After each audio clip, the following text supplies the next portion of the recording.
കാറ്റത്തെ കിളിക്കൂട് സീരിയലിന്റെ latest episode review ആണ് പറയുന്നത്. അങ്ങനെ സുഭാഷിന് ഒരു പെണ്ണ് കാണൽ ചടങ്ങ് അങ്ങോട്ട് ഒപ്പിച്ചു കൊടുത്തിരിക്കുകയാണ് നിധി. മാട്രിമോണിയിലെ പരസ്യം വഴി വന്ന ആലോചന ഒടുവിൽ അങ്ങ് സെറ്റായി. ഭാസ്കരൻ പെൺവീട്ടുകാരുമായി വിളിച്ച് സംസാരിച്ച് എല്ലാം റെഡിയാക്കിയിരിക്കുന്നു. നിധി പഠിപ്പിച്ചു വിട്ടതുപോലെ തന്നെ നല്ല അന്തസ്സായിട്ട് തന്നെ ഭാസ്കരൻ ഫോണിൽ സംസാരിച്ചു. ഇന്നൊരു നല്ല മുഹൂർത്തമുള്ളത് കൊണ്ട് ഇന്ന് തന്നെ പെണ്ണ് കാണാൻ പോകാമെന്ന് അവർ തീരുമാനിച്ചു. വൈകുന്നേരം 5:30 അവിടെ എത്താമെന്ന് വാക്ക് കൊടുത്തിരിക്കുകയാണ്. പക്ഷേ ഇതൊന്നും തന്നെ സുഭാഷേട്ടൻ അറിഞ്ഞിട്ടില്ല. സുഭാഷേട്ടൻ കടയിൽ പോയി വന്നപ്പോഴാണ് നിധി മെല്ലെ ചെന്നിട്ട് ഈ ഒരു കാര്യം അവതരിപ്പിച്ചത്. സുഭാഷേട്ട, ഒരു കാര്യമുണ്ട്. നമ്മൾ മാട്രിമോണിയിൽ ഒരു പരസ്യം കൊടുത്തിട്ടുണ്ടായിരുന്നു. അതിലൂടെ വന്ന ആ ഒരു ആലോചനയാണ്. ആൾക്കാർ ഓക്കെയാണ്. ഇന്ന് കാണാൻ ചെല്ലാൻ പറഞ്ഞിട്ടുണ്ട്. ഇത് കേട്ടപ്പോൾ സുഭാഷ് ഒന്ന് അന്തിച്ചു പോയി. നിധി, നീ എന്തൊക്കെയാണ് ഈ പറയുന്നത് എന്നായി സുഭാഷിന്റെ ചോദ്യം. സുധീഷും ഹരീഷും നികേഷും ഒക്കെ കൂടി നിർബന്ധിക്കാൻ തുടങ്ങി. ഇനിയിപ്പോ ഇതിന്റെയൊക്കെ ആവശ്യമുണ്ടോ? എത്ര പെണ്ണിനെ കണ്ടതാ, ഒന്നും നടന്നില്ല. എനിക്ക് കല്യാണം വിധിച്ചിട്ടുണ്ടാവില്ല എന്ന് സുഭാഷ് സങ്കടത്തോടു കൂടെ പറഞ്ഞു. പക്ഷേ നിധി വിട്ടുകൊടുത്തില്ല.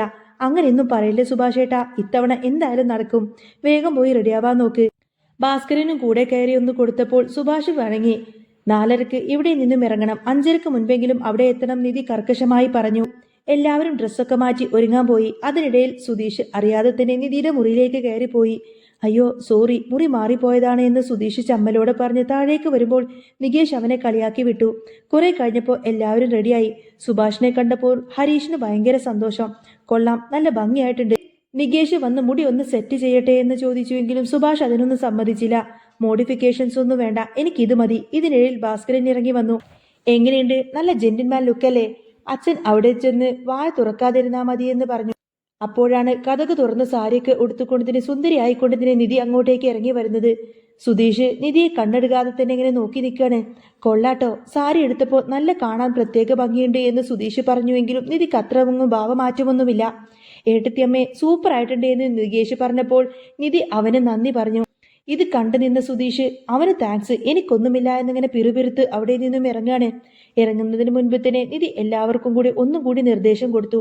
പ്രത്യേകിച്ചും സുഭാഷേട്ടനോട്. കഴിഞ്ഞ തവണ പോയിട്ട് അടുക്കളയിൽ കയറി പരിപ്പ് വട ഉണ്ടാക്കിയ പോലെ തന്നെ വട കോമഡിയൊന്നും ഇറക്കരുത്. ഇല്ല, ഞാൻ അവിടെ ചെന്ന് മര്യാദക്ക് ചായ കുടിച്ചിരുന്നോളാം എന്ന് സുഭാഷ് ഉറപ്പ് കൊടുത്തു.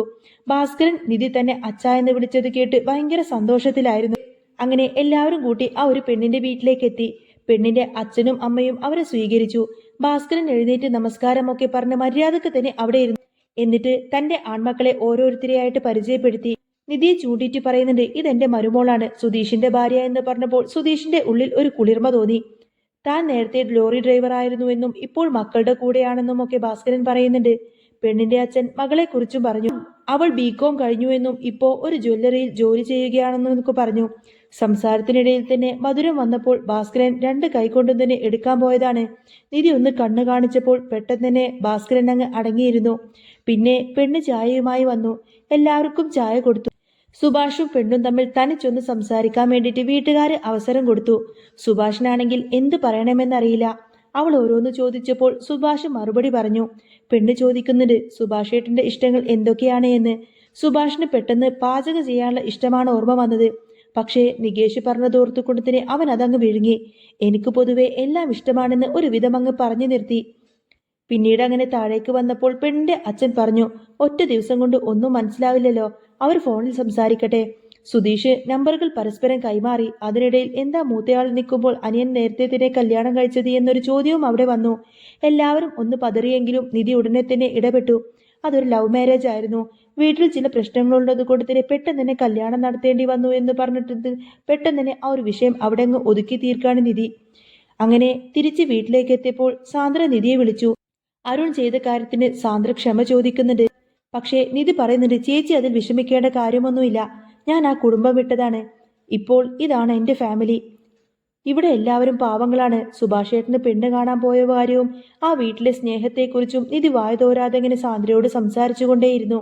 രാത്രി ആഹാരം കഴിക്കാനിരുന്നപ്പോൾ സുഭാഷ് പുറത്തുനിന്ന് പൊറോട്ട വാങ്ങിച്ചു വന്നതിനെക്കുറിച്ച് നിധി എതിർത്തു.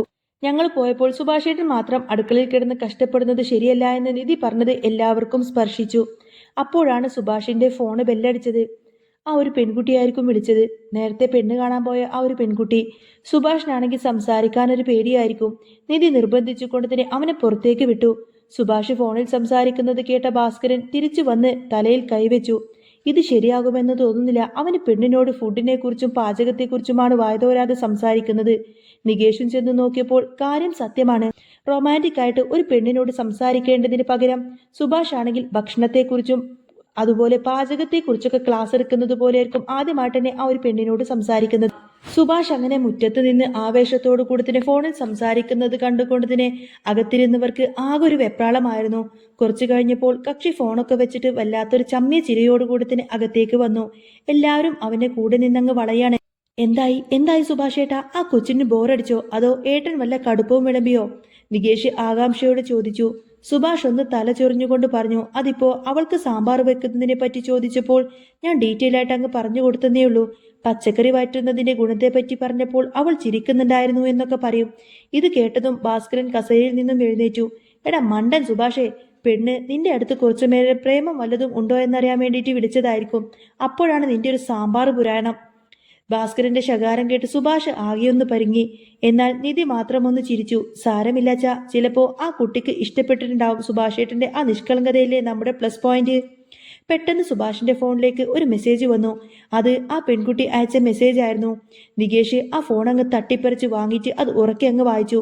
സുഭാഷേട്ടാ, എല്ലാവരും പറയുന്നത് പോലെ പൈങ്കിളി വർത്തമാനം പറയാതെ സത്യസന്ധമായി കാര്യങ്ങൾ സംസാരിച്ചതിന് നന്ദിയുണ്ട്. ഏട്ടൻ ഉണ്ടാക്കുന്ന സാമ്പാർ എനിക്കും ഒന്ന് ടേസ്റ്റ് ചെയ്തു നോക്കണം. എനിക്ക് ഈ ആലോചന ഇഷ്ടമാണ് എന്നാണ് ആ ഒരു മെസ്സേജ്. ആ ഒരു മെസ്സേജ് കേട്ടതോടുകൂടി തന്നെ വീട്ടിലൊരു ആഘോഷമായിരുന്നു. സുധീഷ് നിധിയെ നോക്കി കണ്ണ് ചിമ്മി. സുഭാഷിന്റെ മുഖത്ത് അന്ന് ആദ്യമായി തന്നെ ഒരു പ്രണയത്തിന്റെ ചുവപ്പ് പടർന്നു. ഭാസ്കരൻ സന്തോഷം കൊണ്ട് തുള്ളിച്ചാടി. എന്നാ പിന്നെ ഒട്ടും വൈകിക്കണ്ട, നാളെ തന്നെ നമുക്ക് അവരെ വിളിച്ച് ബാക്കി കാര്യങ്ങളൊക്കെ ഉറപ്പിക്കാം. എന്റെ സുഭാഷും ഒരു കരക്ക് പറ്റിയല്ലോ എന്നൊക്കെ ചിന്തിച്ച് ഭാസ്കരൻ ഭയങ്കര സന്തോഷത്തിലായിരിക്കും. രാത്രി വൈകി എല്ലാവരും ഉറങ്ങാൻ പോയപ്പോഴും സുഭാഷ് അടുക്കളയിൽ പോയി നാളത്തേക്കുള്ള കറികൾക്കുള്ള പച്ചക്കറികളൊക്കെ അരിഞ്ഞു വെക്കുന്നുണ്ടായിരുന്നു.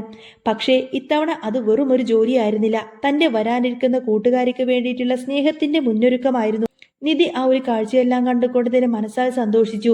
സ്നേഹം കൊണ്ട് ഒരു വീടിനെ എങ്ങനെയൊക്കെ മാറ്റിയെടുക്കാമെന്നത് ഏറ്റവും വലിയ ഉദാഹരണമായിരുന്നു അന്നത്തെ രാത്രി നിധിയുടെ ആ ഒരു കാഴ്ച. അങ്ങനെ നമ്മളെല്ലാവരും ഒട്ടും പ്രതീക്ഷിക്കാത്ത രീതിയിലുള്ള വമ്പൻ ട്വിസ്റ്റ് നിറഞ്ഞ രംഗങ്ങളൊക്കെ ആയിരിക്കട്ടോ ഇനി വരാൻ പോകുന്നത്.